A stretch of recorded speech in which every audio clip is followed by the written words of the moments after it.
With the need for the Falcons to be more physical up front, will we see them make a big change to their offensive line this week?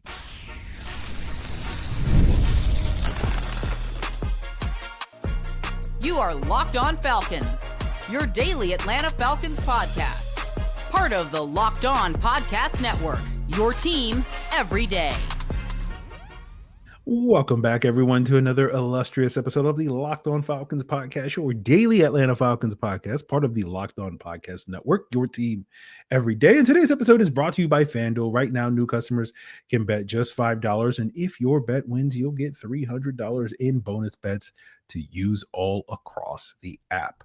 So on today's illustrious Locked On Falcons podcast, we'll talk about a potential change at right tackle that may occur this week. We'll talk about the offensive line and its ability and willingness and capability of stepping up and living up to the billing. We'll give an update on Jessie Bates' injury as well as others and see what their status is for this upcoming Week 9 matchup against the New England Patriots. But before we get there, I should probably introduce myself. I'm your very humble podcast host, Aaron Freeman, a.k.a. Mr. Drew, a.k.a. Sirius Black. I've been covering the Atlanta Falcons for almost 2 decades, formerly at falcfans.com, RIP. Still going strong as the humble host of this illustrious podcast. We're coming up on 9 years this Thanksgiving as the host of Locked On Falcons, your daily Atlanta Falcons podcast, part of Locked On Podcast Network, your team every day. And I appreciate each and every one of you that whether you've been with us for the last 9 seconds or the last 9 years, that you are an everydayer of this podcast. That means you make it your first listen each and every day. And all you got to do to become an everydayer, subscribe or follow for free on YouTube or wherever you listen to podcasts. So today we're talking about, the need for physicality, right? It goes back to a comment that Raheem Morris made last week after the 49ers loss about how, they out-Atlanted us using the name of the city in which this football team I didn't know what F word I wanted to use. The name of this city of this football team that they play in as in sort of a stand-in for, the 49ers being the more physical team. And unfortunately, the Dolphins also outlanded the Falcons by being a more physical team. And, basically until the Falcons can kind of claim or reclaim that identity, this offense is going to be dead in the water. Raheem Morris made that pretty much clear. We got to get back to running the football. Thought this would be sort of their bounce back game against the Dolphins, going up against one of the weakest run defenses in the NFL. Unfortunately, that was not the case. Now they're going to be challenged by going up against this New England Patriots team, which is one of the best run defenses in the NFL. So the possibility, the hill that they have to climb just got a little steeper. And to me, one of the things that could potentially facilitate a better outcome for this offensive line is potentially making a change at right tackle. I thought watching, I didn't do a super deep dive into the film Monday morning, but just going through, most of the run plays, most of the third down plays for the offense, it was kind of a disastrous performance for Elijah Wilkinson. He coming off a rough game against the 49ers, and it was even worse in this Dolphins game. And one of the concerns we had going into this game was, would the Dolphins edge rushers as well as others take advantage of Elijah Wilkinson? And the answer was yes. And, thought, okay, well, Storm Norton's working his way back. Storm Norton is the Falcons' normal swing tackle for those of you that missed it, but he got injured in training camp and has basically been out since the middle of August. And because of that long absence, figured the Falcons would have a longer period of ramp up period to get him up to speed. And, and if the Falcons needed to roll with Storm Norton at that right tackle to replace Elijah Wilkinson, might wait till the Germany game or whatever to give him that long ramp up. But I don't know if the Falcons, especially coming off of this game with Wilkinson, can really afford, especially with, them having sort of this week being a week where it's like, I don't know if you can keep doing what you're doing and maintain the status quo and think that things are going to change, right? And so if that is the case, if we have seen the last of Elijah Wilkinson as a starting right tackle for the Falcons, we'll say a valiant effort for Elijah Wilkinson. He gave them, for the most part, 6 serviceable weeks of performance, 5 really, because that week 1 game against Hassan Reddick in the Bucs was also rough. But, 5 solid-ish games, 5 solid-ish weeks, I guess 4 solid-ish games at this point. We figured that he was just kind of a stopgap option until Norton got healthy, and we're kind of at that point, and we'll see if Norton can give you a little bit more stable play moving forward, if that's going to be the case this week or next week or whatever. So we'll see on that front. But, it simply boils down to, like, you can't get pushed around by the Miami Dolphins, right? This is a team that is infamous for being one of the most finesse teams in the NFL, and they absolutely, quote unquote, out Atlanted you. They were the more physical team. And if you don't have this sort of foundation of being able to run the football when you want to run the football, and that being sort of the core identity of your offense, which we've discussed time and time again over the months, that at the end of the day, the best player on your team is Bijan Robinson, and, getting the ball into his hands is when this offense is at its best. If you don't have that foundation, you don't really have a floor for this offense, right? The bottom falls out, so to speak. And so we all, as I said, thought that this would be a bounce back game. You would run roughshod over the Dolphins, one of the NFL's worst run defenses. Now you're going to face the Patriots, one of the NFL's best run defenses. And now expectations are in the basement. They can't get any lower based off of that. And we'll see, if this team can surprise us, and we'll be sitting here like, oh, well, we didn't think they would be able to run the ball as effectively. The last time we played an AFC East team, and I'm like, I don't know if the Falcons are going to be able to run the football. They ran the football exceptionally well in that game. Now, I'm not going to sit here and do that again, even if I want the good mojo back. They're not going to be. I don't think they're going to be able to run the football. I guess we'll say it officially. They're not going to be able to run the football against the New England Patriots, so that we can do the reverse jinx if it so happens, a week from today. But it kind of is going to be a test of this team's toughness, their heart, right? I don't know, are they going to rise up, or, as we've so often seen this Falcon team do, are they going to lay down? And we'll see on that front. But we'll continue talking about this offensive line and how we need to see more from this offensive line for the remainder of this season, because it's going to have potential long-term ramifications for how this team is going to build itself. And we'll get into all of that as we continue today's Locked On Falcons. I'm Cody Rourke from Locked On Broncos, and this episode is brought to you by Peloton. Peloton is shaping the future of fitness with the brand new Peloton Cross-Training Tread Plus, powered by Peloton IQ. This is Peloton's most advanced equipment yet, giving you real-time guidance and endless ways to move, whether you're running, lifting, or you're cross-training with your favorite instructors like Alex Toussaint. It's training reimagined to make your workout more personal. Peloton is built for breakthroughs with features that help you plan, stay motivated, and hit peak performance. You can let yourself run, lift, flex, and go, while Peloton handles all the rest. Plus, Peloton IQ provides real-time strength coaching, tracking your progress and suggesting weights that challenge you so you can get stronger. Plus, the new movement tracking camera, it counts your reps and corrects your form in real time, making sure every rep is safer and smarter. So let yourself run, lift, flex, push, and go. Explore the new Peloton Cross-Training Tread Plus at onepeloton.com. And today's episode is also brought to you by John Foy Associates. We know that some firms do it all, right? Divorce, criminal, real estate, and sometimes they dabble in injury cases, but that could cost you. Without the right focus, you may never get the attention that you deserve at John Foy Associates. They focus 100% on personal injury law, from car accidents, truck crashes, serious injuries.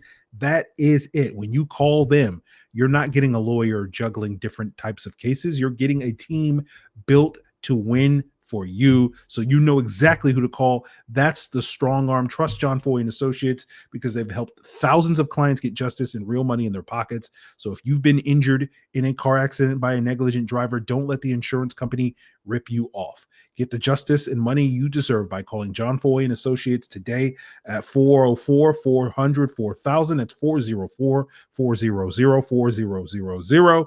Or visit johnfoy.com to get started. They don't just settle, they win. Get the strong arm. Call attorney John Foy Associates today. So, as we discussed on yesterday's post-game reaction, the vibes are not great in Atlanta. 3-4, funny, because I think my initial season prediction had them at 3-4 at this point in time, but the vibes aren't great. we'll see if they respond and get this thing back on track. But basically, I've been telling folks like I'm punching out. I'm apathetic. I'm emotionally no longer invested in the season. Basically, the only way that you could get me to buy back in to this, well, I won't say the only way. You never know what's going to happen. But they got to rip off like 3 straight wins, and then maybe I'll be back and be like, okay, let's go. Because even if they upset the Patriots, I'll be like, whatever. Do it again. And then you go on the road and you beat the Colts and you win 2 road games back to back. It's like, well, you're going to be able to come back home and actually win a game at home against Carolina and claw your way back into this division and maybe get back into second place to springboard yourself into a position to maybe make a run at Tampa Bay later in the season. So you got to win that game. And then, so that's kind of where I'm at. But, this is an evaluation year for most of this roster. And we'll see what with this. But, to me, especially with this offensive line, as we're discussing, they need to be a little bit more physical. We can expect that we're going to see the same starting 5. Jake Matthews at left tackle, Matthew Bergeron at left guard, Ryan Uzel at center, Chris Lindstrom at right guard, and then, of course, obviously not Elijah Wilkinson or Storm Norton at right tackle, but Caleb McGarry at right tackle when he comes off of IR next year. Has the same starting 5 in 2026, right? The Falcons, given their limited cap space, their limited draft picks, don't really have, they have essentially bigger fish to fry when it comes to assessing their offensive line and readdressing some of these concerns on the offensive line. If they don't improve, maybe they use a mid-round pick on a developmental offensive tackle. Maybe you can go out there and get a mid-tier veteran center to come in and push Nuzul for a starting job. But pretty much we can guess that, we can pencil in who the 5 starters are going to be in 2026. Really, the question is who are going to be the backups at this point, and a lot of that may depend on how Storm Norton and Elijah Wilkinson and Jack Nelson and Mike Jarrell and Kyle Hinton and Javon Gwynn, if any of these guys see more opportunities on the field, how they perform, and whether or not we're going to run it back with the same 4 backups and whatnot. But when you look at this offensive line, we know Chris Lindstrom's good. His play as of late has not been as good as it's been used to. That's a factor in why the offense is struggling.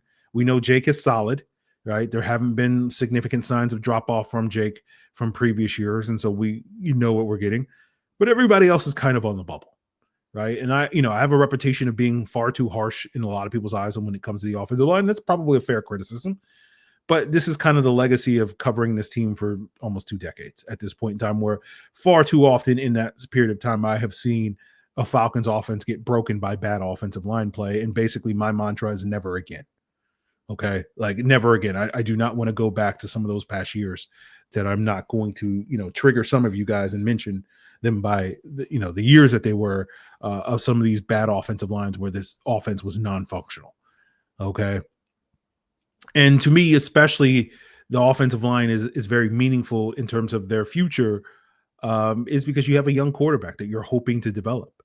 And you have a young quarterback that isn't necessarily the greatest when it comes to creating off structure. So it's not as simple as, oh, he gets pressure, just get outside the pocket and he'll make it right. Right. That's not really Michael Penix's game. That has not been Michael Penix's game. Maybe one day it will be Michael Penix's game, but it is not that day today. And it doesn't feel like it's particularly on the horizon, right? And then, to me, that puts just a lot more emphasis on this offensive line being better than, it may be for other teams and other quarterbacks that can kind of make their offensive line right? We've seen with Penix, looking at the stats to date, since he's been in the NFL, he has a 39% completion rate when he's under pressure, according to PFF, right? And you compare that to any other starter in this league since 2024, would be the second worst, only ahead of Cam Ward among active starters in the NFL in terms of lowest completion rate.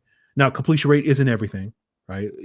The league average in terms of completion rate under pressure, according to PFF, is 49%. So roughly you complete about half of your passes, right? And, if Penix is going to successfully develop, the point is that number is going to have to change. It's going to have to improve. And basically, it's either going to improve because Penix is just going to get better at operating under pressure and finding those right answers when he faces pressure, whether that's, being able to get to the right read, getting to his check down, or extending plays outside the pocket, right? All things that are somewhat in Michael Penix's control. Or you're just going to not have to deal with pressure, right? Like that's also a solution where it's like, oh, well, that numbers, may not necessarily improve by a significant amount, but it won't matter because he's rarely facing pressure. And so, whether you're the current Falcons general manager or the future Falcons general manager, my philosophy is like the one thing you can control, you can't really control if Michael Penix ever develops that skill set, right?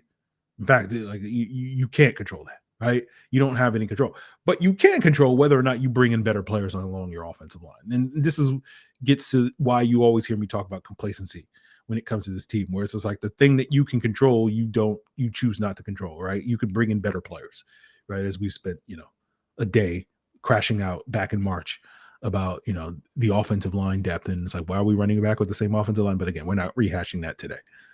So, for me, that's kind of where my perspective is. Obviously, that's going to be much more of an off-season conversation, but how this offensive line performs for the next 10 games is going to inform a lot of that conversation. And we'll see where this offensive line is.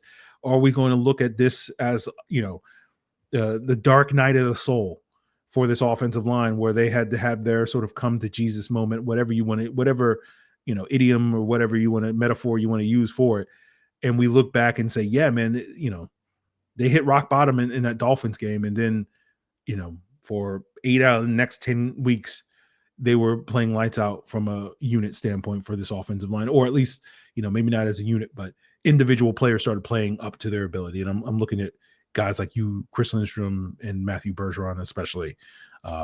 You got to be better, right? This is a Pro Bowl guard duo or whatever. And I'm like, I ain't seen Pro Bowl play from you guys these last couple of weeks. So we'll see if they can step up, since that Bills game, where they were playing at a Pro Bowl level in that particular game. And since then it's been nothing. So step it up, guys. So we'll see if they step it up. We'll wrap up today's episode talking about, the Falcons potentially dodging a bullet with Jessie Bates's latest injury updates. We'll give the updates on whether or not we'll get some of these other players returning from injury that have missed time recently. And we'll break all that down, guys, as we wrap up today's Locked On Falcons. Now, let's be real. Making excuses doesn't really solve anything. We've all heard them before. It's just stress. I'm tired.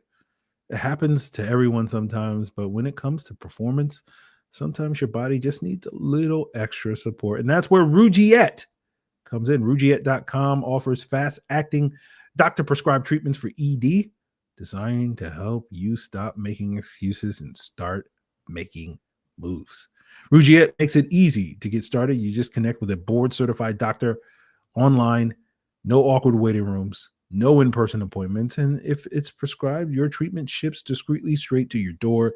So visit Rugiet.com, Rugiet.com/LockedOnNFL, and you'll get 15% off your first order. That's Rugiet.com/LockedOnNFL. And don't forget to use our code LockedOnNFL so that they know we sent you. Rugiet, stop making excuses and start making moves. And today's episode is also brought to you by FanDuel. With the NBA season being back, there's no better place to get in on the action than FanDuel, the official sports betting partner of the NBA. Even if you miss tip-off, right, you can still, check it out at FanDuel. If you want to ride the hot hand where someone's going on, we got a Trae Young heat check going on. FanDuel's going to have some opportunities for you to ride that hot hand, with the live bets on everything from who's going to score next to any fourth quarter comebacks, right? It's going to keep every game exciting, especially when your team's making that late push. And you can even combine bets into a same game parlay for a shot at a bigger payout. Now, if you're looking to bet the Hawks on Monday night, they're 2.5-point favorites against the Chicago Bulls. If you're not ready to, put your NBA and don your Hawks jersey, you're still invested in this Falcons football season for whatever reason, they're 5.5-point underdogs against the Patriots this week. So head on over to FanDuel right now. And again, if you sign up now, if you're a new customer, you'll get $300 in bonus bets with your first $5 bet wins. So head to FanDuel.com to sign up and play your game with FanDuel, the official sports betting partner of the NBA. So Raheem Morris gave us an injury update Monday. Jessie Bates, most important injury, exited the game, I want to say in the third quarter, right before, either right at the beginning of the fourth quarter or right at the end of the third quarter, with an ankle injury. He is day-to-day. So Raheem said it's nothing too serious, which is a huge sigh of relief. We already lost Divine Diablo for at least another month. Couldn't afford to lose Jessie Bates for any extended period of time. We'll see where his status is later this week when we get to the practices on Wednesday, and later this week. And we'll see what other players sort of are their statuses as the week unfolds. We'll see if other players get back. Raheem mentioned other players that were also day-to-day that were out last week. Michael Penix, Drake London, Zach Harrison, Jalen Walker, Billy Bowman. They're all, considered day-to-day. So they could be back this week. It could be another week. Obviously, losing all of those players this past Sunday was a contributing factor to the Falcons struggling in the ways that they did. All those guys are, significant contributors in some form or fashion. Some of those, huge contributors to the team, right, of that group. Drake London, big part of that. Michael Penix hasn't necessarily played his best ball to date, but we've seen him play at a high level at home. Unfortunately, Kirk Cousins did not, get that mojo on Sunday in terms of home performance. And hopefully the Falcons will get some of those guys back this week, and that will help spark a better performance for this team on the road against the New England Patriots. Walker and Bowman are interesting. They've missed, I believe, the last two games. They have not practiced either the last 2 weeks. They did not practice last week. So that makes me a little skeptical on whether or not they're on the mend, but maybe we get to Wednesday and we hear that they're limited, and then by the end of the week, they're fully ready to go. And so they're back in the lineup. But of those five guys, Penix, London, Harrison, Walker, Bowman, they would be the ones that I'm probably most skeptical that we might be at least a week away. So we'll see on that front. But, it feels like the other guys are probably have a better chance just because they were limited in practice last week of playing this week against the Patriots. So, regardless of whether or not the Falcons get those guys back, we're going to need to see better play from, particularly on the offensive side of the ball. We talk about the trenches. We're going to talk about, the skill players, right? The big three that are healthy. Right, Bijan Robinson, Kyle Pitts, and Darnell Mooney's not 100% because he's still being hampered by that hamstring injury, but is he's at least healthy enough to play. And all three of those guys are coming off disappointing performances against the Dolphins, and again, another factor in why the Falcons struggle so much. By the Bijan Robinson standards that we have set over the last 2 years, this was probably the worst game he's played since his rookie season. The fumble, some blown protections, and as a pass blocker, multiple blown protections as a pass blocker. And so we need better from Bijan, right? He's your best player and he has to play better. Kyle Pitts, based off of the overall body of work, this was still a good game. This is still a positive for Kyle Pitts, but not as strong a game as we've seen him play from previous weeks. Especially last week with the 49ers game where we talked about that being one of his best games. And then Mooney just was not consistently winning. It's definitely an indictment when Kadero Hodge is the Falcons' leading wide receiver. I think Pitts actually led the team in targets, but, Hodge gets 8 targets to Mooney's 4. That's telling you a lot about, Mooney's ability to win and separate. But to be fair to Darnell Mooney, the one time he did clearly win and separate on a critical 3rd and 8, I believe in the second quarter, Kirk threw it about 5 feet above his head. So, that was one of several opportunities that they had to get Darnell Mooney the ball. So we'll see what's what with this skill group if we get better play. But as we suggested, that this offense is at its best when they can get the ball into the hands of their playmakers and let them go to work, whether that's Bijan, Pitts, Mooney, Drake, etc.